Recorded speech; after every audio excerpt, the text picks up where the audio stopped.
Hey everybody! Hey, you guys! I'm Ashley. I'm Johnnatte. And we're Moms on the Mic. And we're coming, this is not live, but we're doing a video, just doing a recap of what we went through last Friday. And we also want to share some good news. Johnnatte, do you want to tell them the good news? Yes, we are now brand ambassadors of Just You Boutique starting off. And we can't wait to show you some of the products that Jaleesa has and some of the great offers and deals that she will have for you that is coming up soon. So stay tuned and look out for her website and look out for us as well. But these are some of the things that we'll be doing as Moms on the Mic. But this is just a little bit, so stay tuned. Oh yeah, brand ambassadors. Yes. I think we're pretty good role models. Check the list. We fit the thing for it, the criteria for it.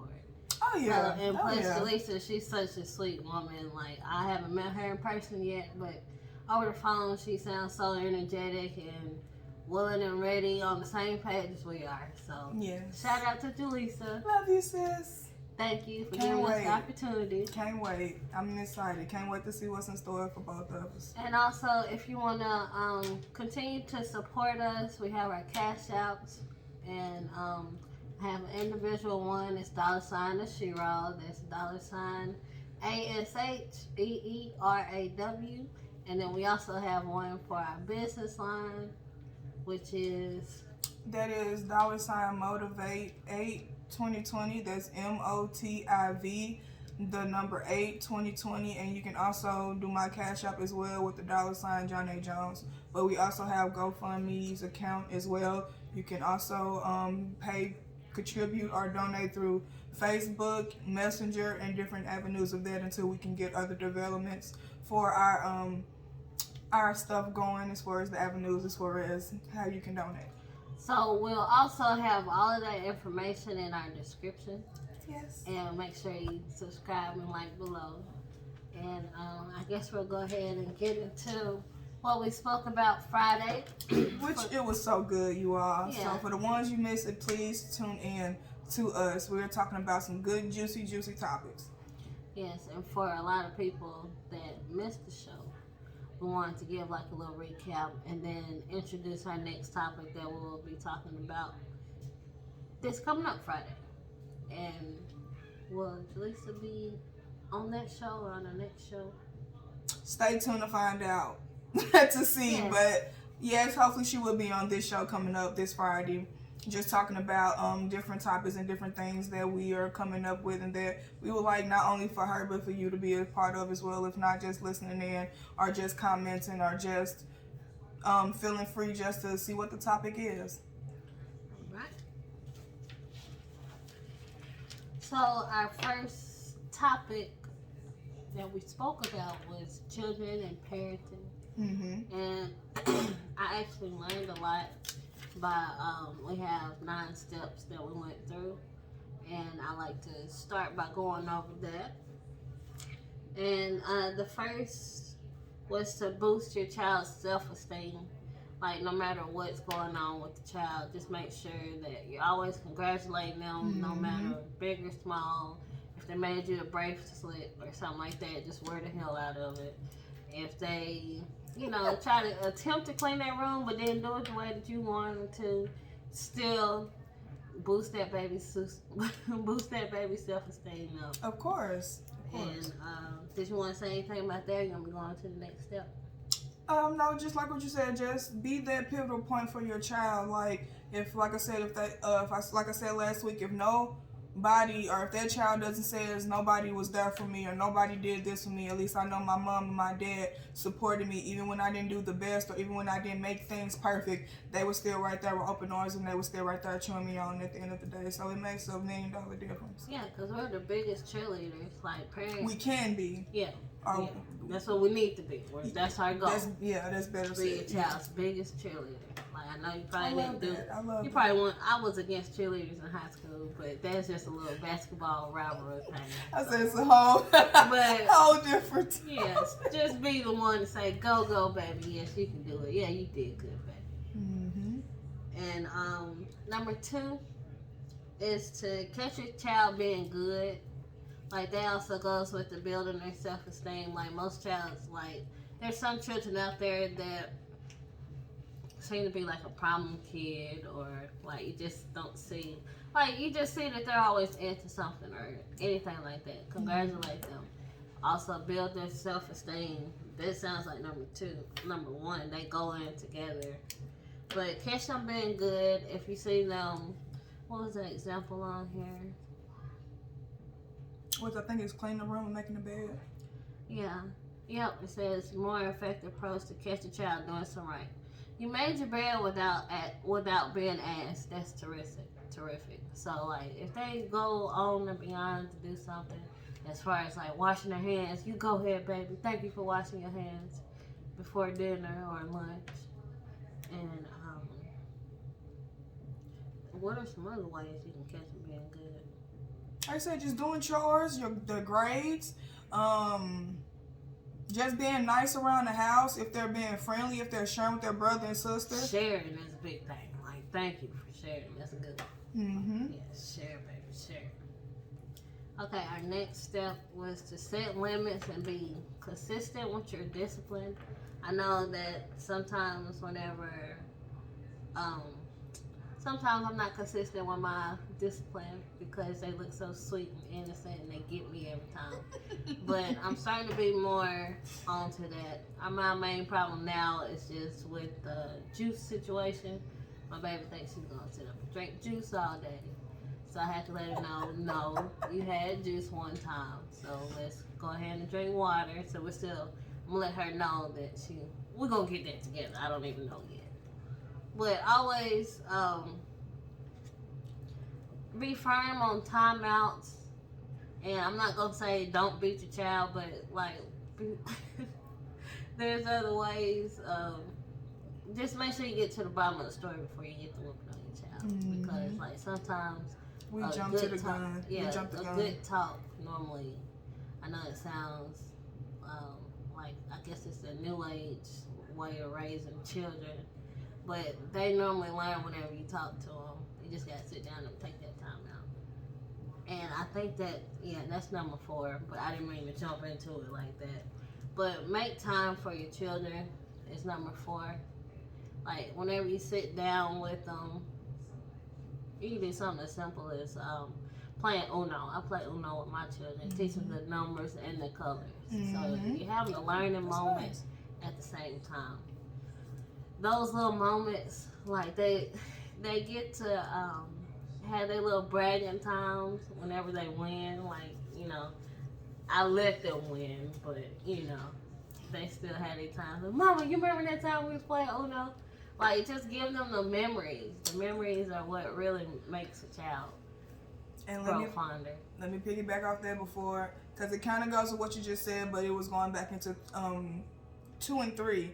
Just like you said, just catching your child doing something good, praising them for doing something good, and not only taking the time out, but because it creates memories, but you just don't know the memories you may be creating with how you're growing up and what you're doing with your child. Just like you said, catching something good. As human nature, we're always holding on to the bad, always remembering the bad versus the good. And I feel like we speak on the bad even when it comes to our children first, then actually recognizing the positive things that they're doing and calling that out and acknowledging that. And I feel like as parents, even as young adults, or just as children, I think we all been through this, but just remembering what our adults called out on us, it wasn't always the good things, and it held on, and we held on to that. So these are the things that we're talking about, and little tricks and little stuffs like that. So when you're when you say something to your child, make sure that it's more congratulation than negativity, because the children hold on to that, and it's embedded in them more than what you may know. You're just saying it, but you just don't know how it affects the children. Yeah, and I think he said something about that off in here.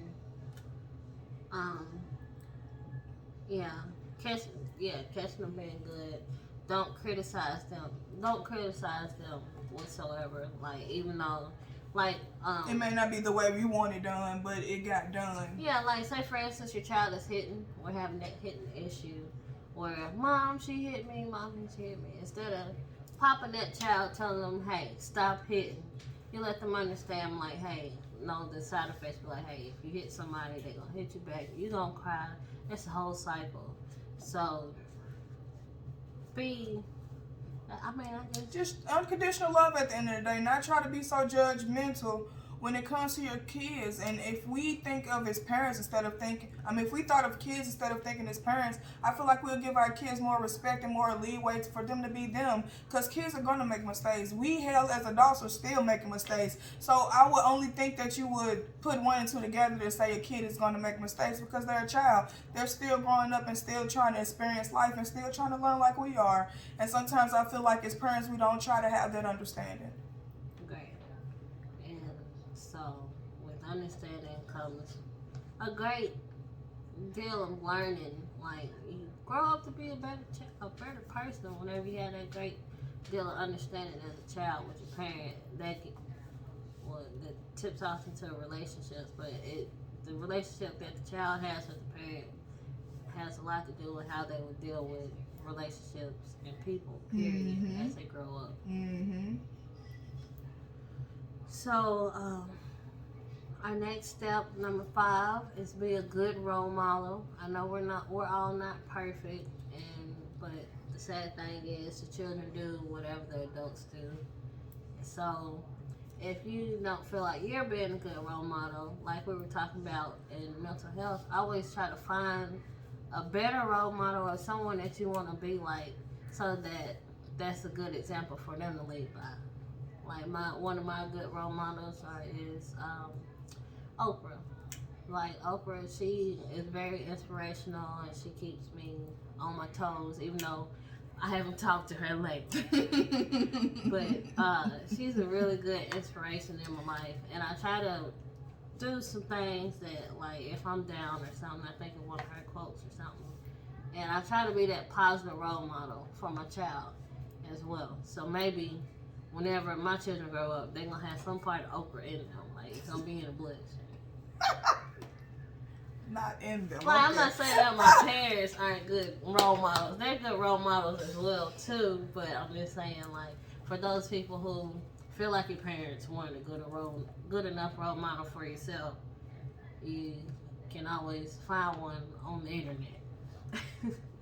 I understand what you're saying. Just trying to find those tools and those guidelines to do better than what you were taught or what you may know at the end of the day. So yeah, that makes perfect sense. I can completely understand that. If you know that you're not the best, or what you grew up around with was not the best, just try to find something that you want to not emulate, but something that you will get positive and motivation and aspiration off of to do better for you, and that way you can become the role model that you want to be, right, or that you aspire to be. Because there's so many people that feel like their parents was not, I ain't gonna say it wasn't nothing, but felt like could have done better. Yeah. At the end of the day, truthfully, could have done better. Yeah, good. There's a lot of people. I'm still trying. So. We all are, and that's what this talk is about, and that's what this platform is for. To show that we all going through a journey, but we can get there. We all can do better at the end of the day. Yes, we can. If we're open and honest about it. And whenever you're open and honest about things, that's where the communication comes in, which is number 6. Make communication a priority. Mm-hmm. You can't expect kids to do everything just because you as a parent says so. So, like, whenever you're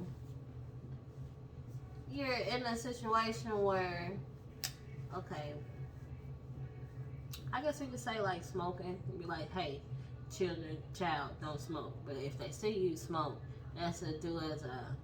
Yeah, I was going to go into the quotes. Mm-hmm. So, yeah, so that's one of your quotes. You want to go into that quote real quick? Well, yeah, that's fine. That's kind of like, I know some people have heard this because I have talked to a good amount of people. And one thing, or one generational quote, are saying that they grew up with from their parents was, do as I do and not do as I say and not as I do, which I feel like is a big contradiction within itself, because it's teaching your children, okay, you may see me do one thing, but don't pay attention to that. Do as I say versus as I do. And when you come back down to it, or come back to the human skills, most people learn better when they're doing the act versus actually being told to do it. And some people actually learn better with hands-on, with the action itself, versus actually being told to do it. So it's a big contradiction within itself. And I feel that even with that, as parents, why do we add things or attach them or put these in our daily lives and actually put these in our kids' lives and teach these stuff to our kids if we didn't agree with it coming up as children. If we didn't agree with this coming up into our own household or didn't even agree with it coming into our lives. So why would we actually continue this method and continue this teaching if we didn't even agree with it? So these are some of the things that we need to stop and think about and just do a little bit of reflection as parents, but really just being children at the end of the day, because that's where the hurt and the trauma come from. Yeah, because like I like to refer back to smoking because like whenever I was younger, my mom, she smoked, and I was like, well, whenever I grow up, Mom, I'm gonna smoke just like you. And the thing is, like, even though she was like, no, you can't smoke, like, of course, like any child, like even whenever I was having my first son, I was trying to stop smoking at that time, and they told me like, well, ask yourself this question: do you want your child to smoke? And like that was like a good epiphany there for me. Yeah. So I'm like, so how can I set an example for my child if? But I'm like, well, my mom smoked and no telling who else smoked, so I'm getting used to it. But growing up, I learned the side effects of it. I still smoke now, but still, my children, they understand like what it does and all this other stuff. So back to your communication, just making communication a priority. So they'll see their mom one day, I'll quit one day, and I'll show them that you can be strong enough, and just talking about how you can overcome certain situations. And not only that, you're making not only yourself a contradictive person to your children, you're opening up the door to make your child contradictive as well, to the point where they don't stand on their word, or they may say one thing and do another, to the point where they don't even trust their own actions and what they're willing to do, what they're not willing to do, just because of some of the things that they may have gotten from you. Exactly. That's a good point. So that's where communication is always the priority. And then that leads into also, here's some good steps. The next one is number 7, be flexible and willing to adjust your parenting style. So, kind of going back to that whooping. yeah. So like you don't have to. Well, yeah, we're in a new generation. Everybody knows the new generation does things differently. But always be flexible and willing to adjust. Like some people think that their children are supposed to meet a certain expectation just because another child is over and beyond in one thing. Like one child could be potty trained and your child is the same age and still not potty trained.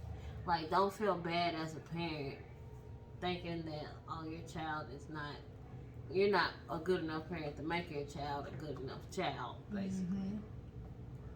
But not only that, I feel like, if you don't mind me piggybacking, like you said, not only that, but as far as parenting styles, because I'm with the new generation, but I'm not.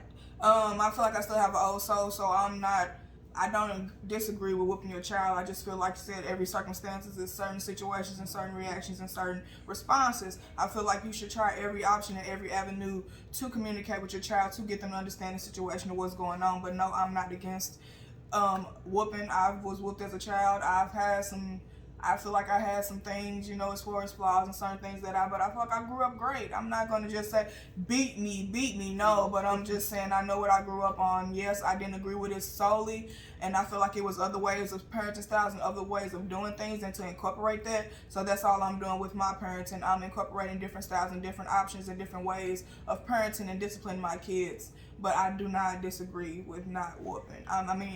Yeah, whoopings are very crucial to a child's life. Like they molded me into what I am today. But at the same time, there has to be a motive and a good reason behind the whooping. Like, I guess it'd be like give your child 3 strikes, I guess, before they get it. Just try. I know repeating yourself is one thing, but like just don't whoop them over simple things. Like if they break something, don't whoop them. Because I thought about it. Depends on what is broken. Yeah, I'm saying it depends on what got broke and how many times you told them to stay away from it. So, see, yeah. how you gotta think about stuff. Yeah, like but that's the process you're supposed to do when it comes to parenting. You just don't supposed to rip off the fly and be ready to do anything to your child. Not saying that you'll go to the extremities, but to the point of you have to think when it comes to your child. You just can't handle it and just No, you have to, it's a process. You have to think about it. You have to think about the situation and what's the best delicate way of going about doing it. And you have to do that as parents. Yeah, because you don't want them growing up thinking that it's okay to just hit people. That's probably what's wrong with some of these abusers. Or that you just blow up when you get impatient or frustrated. Like your children. You can't take your stress out on kids. Exactly. Or just taking it out. They pay attention to it. It depends on how you deal with stress and how you deal with frustration and how you deal with things in life, period. Your children are watching. From you may be screaming in the kitchen to you throwing things around. Just examples, going in general. But your kids are watching. They may not say much, but they're looking always. And they feel everything. Yes, and their love is unconditional, which is like number 8, show that your love is unconditional. Because like even though you may whip your child or you might have a disagreement with your child, no matter what age it is, just let them know no matter what that you're always going to be here for them. You're always going to be listening. You can always let them know that they can feel free to talk to you. Just know that no matter what disagreement happened, just know at the end of the day, y'all can always still talk and love each other. And be that open door for your kids. Be that open door for your kids. Be that pivotal point no matter what happens, that they know they can come to you for a certain situation and they'll, even though they may feel like they may get some disappointment or something like that, at least they're comfortable enough to come to you for the situation. Because I know some parents want that unconditional love with their kids but don't treat them like they want that unconditional love, and then are upset or mad or feel some type of way when they get that unconditional love or find that through somebody else or that is not in the household, and now the parent is upset or wondering why of what, when all they had to do was just communicate with their kids. Yeah, that's how gangs and other crews and stuff. Or just calling the woman down the street mother instead of you. And I know some people feel mad about that. Like, how can you sit there and call that woman mother, or how can you do this and that? But you just don't know the love that that person may get that they feel like they can't get from you. The conversation that they may feel like they can get up the street, they can't get from you. So these are some of the things that we need to do some self-reflection on as parents and really think about things, ladies, gentlemen, friends, and family, because these are the things that are going to trickle down and become to the point where when your child become an adult, y'all won't be able to communicate, won't be able to talk, and probably depending on what, bump heads, because I've seen it happen a lot to the point where kids grow up and start to resent their parents. So these are some things that try to help to prevent this stuff. So that's what we're talking about tonight. Yes, and our last step is to know your needs and limits as a parent. So that's all That's all self-reflection right there. Just make sure that you're taking care of you at the end of the day. And I know parenting gets hard some days. Like some days I'm like, why me? Like, why I got 3 and they so little. But other days, I only find myself in a pit like that whenever I just don't take care of myself, I guess. So whenever I feel like I'm not pretty or something like that, I'm like, hey, well, let's do something to change my attitude here. Let me put on my face. Let me put on something, even though I'm not going anywhere, but still. Like, make yourself feel good. That makes you a better parent. Like, once you feel good, you can manage your job as a parent better. Like, take parenting on as a job. Just as serious as a job, yeah. Like you're trying to get promoted, even though there's no promotion. Work hard like you're trying to get promoted. Still present yourself, treat yourself like it's a job. Give yourself breaks, however many breaks you want, because you're self-employed as a parent right now. So I like that. You gotta do. So yeah. I like that. Yeah, I like to try. And we will also be going into a couple of different sayings, which you heard me say one of them, and that was do as I say and not as I do. And I feel like that was one of the sayings that I grew up listening to that I didn't fully agree with. Another one was stay in the child's place. That's another one that I solely don't agree with.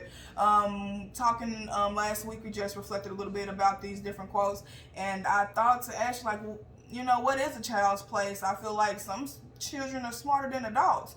So what really, like, what is really a child's place? Because some adults grow up to be grown children. So what is really a child's place? And I feel like that's one way to shut down a child. That's one way to demean a child. That's one way to keep a child in a box, more so to say. If you're telling them to stay in a child's place, or you too grown for saying that, or you don't need to be saying that, because even when, like I said, talking to a good amount of people and just giving their own experience and their own perspective, and when, like, for an example, a parent may say, oh, tell the truth all the time. I tell the truth, you better tell the truth. But when they may tell the truth about the wrong situation, or tell the truth about the wrong thing, you may get a whooping or get smacked in the mouth, or you may get say stay in the child's place, or you're too grown, you shouldn't be saying that. And I feel, once again, that's a contradiction that us as parents, that we've once again embedded and injected into our lives and applied it to our daily lives, and not only to our lives but our kids' lives as well, and didn't even question it. We just applied it, and even though we may have questioned it as children, we didn't agree with it, but still as an adults we were to put it to our lives, and that don't make sense. So these are some little rain checks, some things that try to open us up and just do some self-reflection on some of the things that you know you didn't agree with coming up as children, but are still putting it into your daily lives as an adult, and it's not working for you. It's not working for none of us. So these are some of the things that we're going to talk about. Another one was as far as you're too young to have any nerves or have any feelings, or too young to have problems, which I feel is bullshit. So much bull. It's kids every day that are having problems just as much as an adult. Some kids have more problems than adults because they don't have the best way to emote it, or to say I'm hurting, or I'm having a mental breakdown, or I'm going through this. Even as babies, though, I feel like those are some of the strongest creatures in the world. Even though it's an adult, they really don't have too much to say. All they can do is whine and cry, but can't tell you exactly what is going on with them. And I feel like as an adult, by us being so experienced and being so upfront about us complaining about what we can tell you exactly what's going on, that we feel like we know everything. And when a child is going through the exact same thing but just can't tell you that they're going through it, it just matters. Just take that in consideration when you're talking about a child. Just because they're young and they haven't been through life situations or life experience like you may have, don't mean they're not going through nothing. And I can't stand that, because I was a child that was going through something. I know it's been plenty of people, even to yourself as being parents and going back and looking at your childhood, and you can't say that you wasn't going through something. It's just your parents didn't want to see it because they felt like it wasn't valuable enough to be going through something. And I feel like that's some of the things that we may mess up in, and that we may have mishaps in, when we just can have better understanding and just talking to our kids and just being truthful and honest with our kids. No manipulation, none of that, because I feel it's a lot of that goes into when it comes to parenting as well.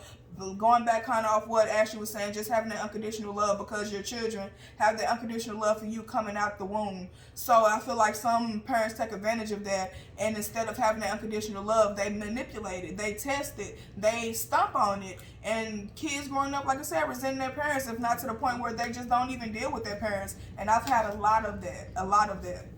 Another one, or did you want to piggyback off that?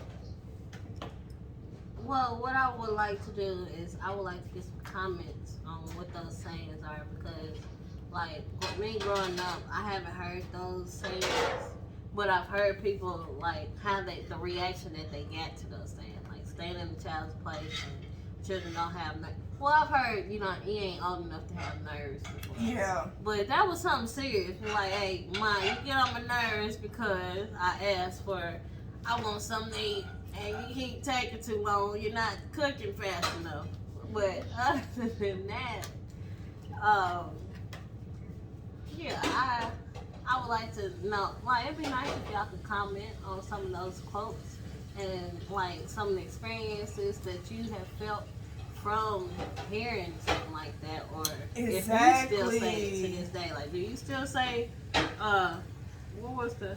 Stay in the child's place. Yeah, or saying it not be seen, heard, and a child should be, seen and not heard. That was one of them. A child should be seen and not heard. And I think I went over that a little bit, but once again, these are some of the things that we don't agree with. But I lost train of thought. But I was gonna say, like, the nerves, all of that. Like, you can't say what a person is going through, no matter at what age they may not show it. So to say just because of what you're going through that a child doesn't have nerves or are too young for problems and things like that, just go back a little bit, because I feel like parents forget when they were kids, and if you actually look through the lens and look through the perspective of some of the kids that you are raising, you probably have a better understanding than what you have and a better reaction to certain things that you have. And don't think like you was the best child growing up neither. Let's be real on that. So some of these parents that are getting mad at their kids for doing some of the stuff that they know they did when they was younger, let's cut that bull out, because it's really playing games, and you're using, I feel like you're using your outlet on your children sometimes, and I feel like I see parents do that as well. If they can't control or get mad at anyone else, they take it out on their kids, and it's not right. It's disrespectful at the end of the day, because that's a little person, and they will learn to grow up and not only do that to you, but do that to other people. So yeah, this is some of the things that we're trying to change, and like I said, just do some self-reflection as parents tonight.